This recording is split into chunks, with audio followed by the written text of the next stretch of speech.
Honestly, you guys, this felt like a defeat today. In my personal opinion, we should have won this game, and we should have won this game comfortably. What stopped us picking up 3 points today? Self-inflicted mistakes. It's getting quite comical at this point in time. Self-inflicted mistakes time and time and time again. When is this going to get better? When are we going to improve? When are we going to get over these silly mistakes we make in our game? We see them non-stop, and to be honest, in today's game, it felt like a highlights reel of every single mistake that we make under Frank Lampard. I saw poor communication at the back between Zuma and Christensen, something that we see a bit too often, time and time again. I was really hoping that these two players in particular were starting to show some promise in this area. It just wasn't commanding enough, and that was quite disappointing. On top of that, you guys were giving away silly free kicks in dangerous areas of the field as well. We're making careless mistakes in our own half, overplaying in our own half. Kai Havertz, I'm looking at you, and for a player of his high standards, of course, I don't have to tell him that. None of us have to tell him that he made a big mistake. He knows that himself. I'm sure he's pissed off. It's natural, and I'm sure he'll rectify this later on. But, we can't really build anything if we can't get these foundations solid. These mistakes, they have to go. We have to see some improvement, and I'm really hoping that over time. And again, I have to say I'm hoping because I don't have the answer, you guys. I don't know what the future is going to hold, but I am hoping that if we see a consistent lineup playing, seeing these guys playing at least 4 or 5 games together consistently, I want to see Thiago Silva out the back. A leader like this who commands his back four is desperately needed.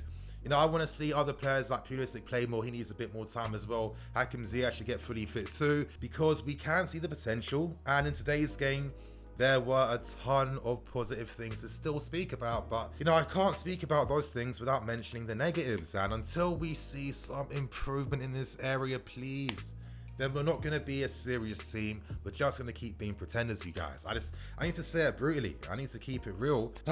It's frustrating. 1 point in a game where we created so many opportunities, played super football, produced some exceptional moments of ability. Come on, you guys. Pick up the damn 3 points. It's not damn good enough. Honestly, it's not good enough. But today, you guys, I'm going to speak about a few other positive things in the game. Don't you worry, I've got my rant out of the way. Timo Werner today, the way he led the line, playing up front, I feel like we're going to see a lot more of this season. Of course, we have to speak about Jorginho as well. Kai Havertz, Ziyech, so many players, so many interesting moments, and I hope you guys enjoyed today's video. If you do, of course, smash that like button. Help me get over 3,000 likes for today's video. But without wasting no more time, you guys, the team lineup news comes in, and we see a very exciting attacking lineup.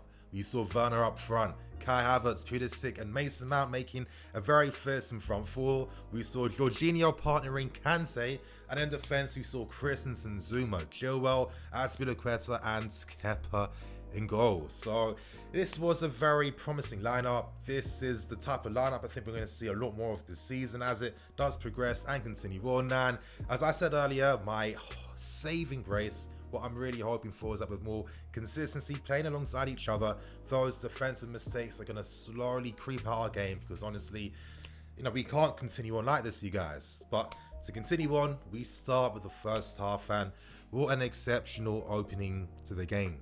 We saw some great free-flowing attacking football, and that first half honestly belonged to Timo Werner. Amazing. That's why we spent the big bucks to sign this guy and bring in here. He brings a different dimension to the team.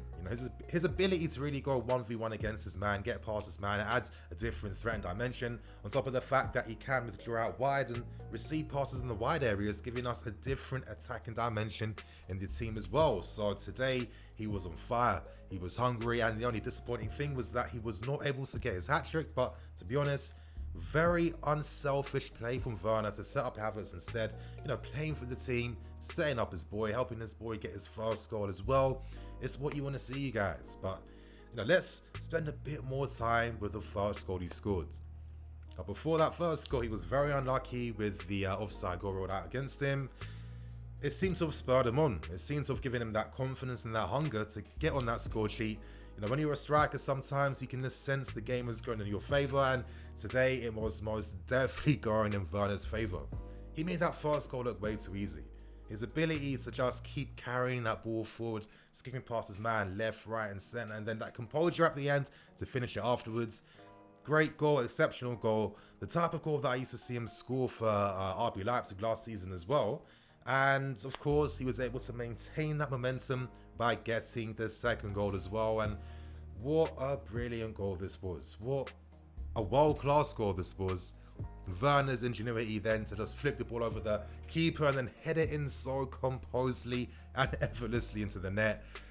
Beautiful football, beautiful play, and this now falls in nicely to another player that I wanted to speak about yesterday, and that was Jorginho. Now, you guys, you know, I've been having some technical difficulties with the channel right now. My PC is really starting to show its signs of age right now. I'm really struggling at times to open up Premiere Pro.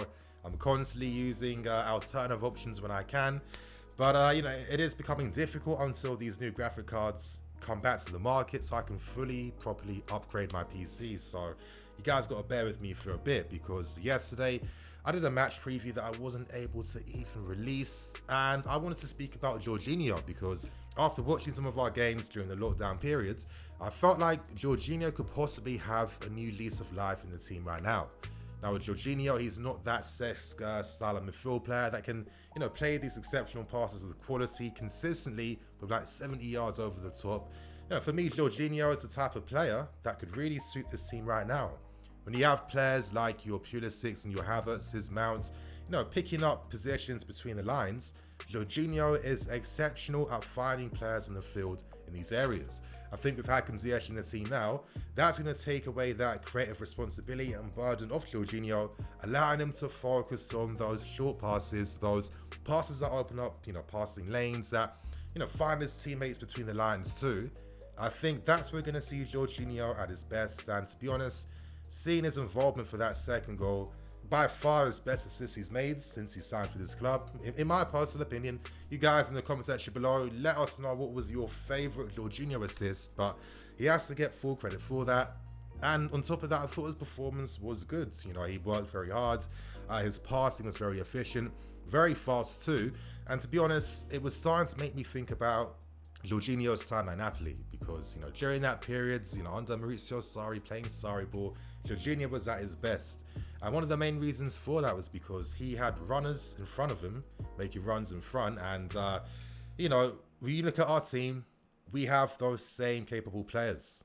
So now I think that Jorginho could even find a different form for us, a different level for us. I'm excited to see what happens, and, you know, let's keep him open mind. I think today was a very positive sign. I think him and Kante are better playing together than Cover and Kante. I think there's more personality in them in field, but, you know, this was a good performance from Jorginho. But, you know, to continue on, you guys, I have to speak about another good performance today, and that was Ben Chilwell. Now, one of the things that wasn't stressed enough during the summer from all of us was his passing ability from the back. You know, he's added a different dimension to our offense due to his ability to play these accurate quick balls down the left flank for a Werner to run onto, which is very reminiscent to how he used to play with Vardy at Leicester City. His passages of play in tight spaces and areas, you can see his technique, his skill, his composure. He is exceptional aerially. He kind of reminds me of Ashley Cole in that sense. You know, very tenacious players. They come in with power, they win that ball assertively, and, you know, they maintain our play. I thought this was another good performance, and I think when you look at all the players in tandem in that first half especially, you could see just how fluid our attacking football was. The speed of passes, the speed of play, the link-up abilities too. And the beautiful thing is, we're still not seeing a fully fit Christian Pulisic, who's going to add a lot more to this team playing. We're not seeing a fully fit Hakim Ziyech too. So you get the vibe that this team can find an even different level when it comes to breaking down teams and creating attacking opportunities. You know, of course, you'd love if we could attack and defend with equal quality, but I think right now we have to be grateful that at least we can break teams down and score, because let's not forget, you guys, we've seen so many Chelsea teams over the past few seasons that really struggle to open up opportunities, score goals, etc, etc. We're winning by 2-1, 1-0 every single time. At least now we have that flair, you know, we've got that Joga Benito at least. But hopefully over time, with more consistency, playing together, we are going to see those mistakes creep out our game. Now, moving on to the second half, I've spoken about how Southampton were able to really take the game to us. You know, some very interesting things to think about from that second half. I thought that Southampton were the better team, which was disappointing. The way they got their goals, self-inflicted, equally frustrating. It was nice to see the reaction though, making it 3-2 very early on with Werner setting up havertz. Havertz righting the wrong he made in the first half by making that, uncharacteristic sloppy mistake at the back.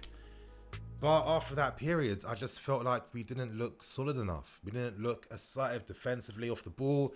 I think when it comes to pressing impacts, we're a lot more efficient and better compared to retreating in our own half, keeping our defensive positions and keeping our defensive shape, and really stopping teams from playing through the lines and opening us up. I feel like we still struggle in those areas. We're not maybe closing down the passes out wide quickly enough, and this is why sometimes we can get split open. When you're up against very intelligent and great players like Danny Ings as well, then naturally you are going to create yourself some issues in the team. But I felt like Lampard was trying to help the situation. He noticed that the team were looking a bit weak in midfield during that time. Southampton were creating opportunities against us, so Lampard brought on Reece James, who kind of played in midfield, which was very interesting to see. And then he brought on Tammy Abraham as well alongside Hakim Ziyech. Now, to start with Hakim Ziyech, I thought that Hakim Ziyech showed his intelligence and what he's going to do once he gets back to his full form. Some cute passes between the lines, some decent link-up play with Kai. At times, I felt like him and Kai were getting in the same areas, which maybe wasn't helping at times, but over time, you can tell that these players are looking to play off each other, which is quite interesting. So to see that dynamic as it does develop over the season should be a very interesting thing to see. But, with Hakim, you have to give him some time to get back to full speed. He tried to attempt some things, not with the best quality at times, but honestly, over time, I think this guy's going to be good. But to end the match review by speaking about the subs, were they the right ones to make? I mean, I can agree that Reece had to come on. We needed more power, especially more protection down the left-hand side, where Southampton were starting to create some opportunities against Azpilicueta. Tammy Abraham, I can understand that. Lampard's thinking in case there's a set-piece opportunity, Tammy's height and ability to win aerial balls could help the team out. And on top of that, he can be the out ball whenever defenders or midfield players need to just hit it up the field. Unfortunately, we give away such a silly free kick which ruins everything. And Tammy Abraham, he just got in the fields. He hasn't got into the game just yet. He allows Vestergaard to get in front of him and just make it 3-3 in the end. And that was the story of things, to be honest. I don't know, maybe more protection in midfield could have helped us just to keep the ball a bit better. I think we're much better at keeping the ball than playing without the ball, and that's the only worrying thing at this point in time. Another typical match review for the season, you guys. Positives always followed by negative. Positives always followed by negatives afterwards. Hopefully, positive things just keep coming consistently, but we have to be patient and give this team some time. But we have to be patient to give this team some time to get back to full speed. So you guys, on that note, I'm going to wrap things up and keep things moving. I'm Nini FC. This is Blue Lions TV. I'll catch you guys later with some more videos.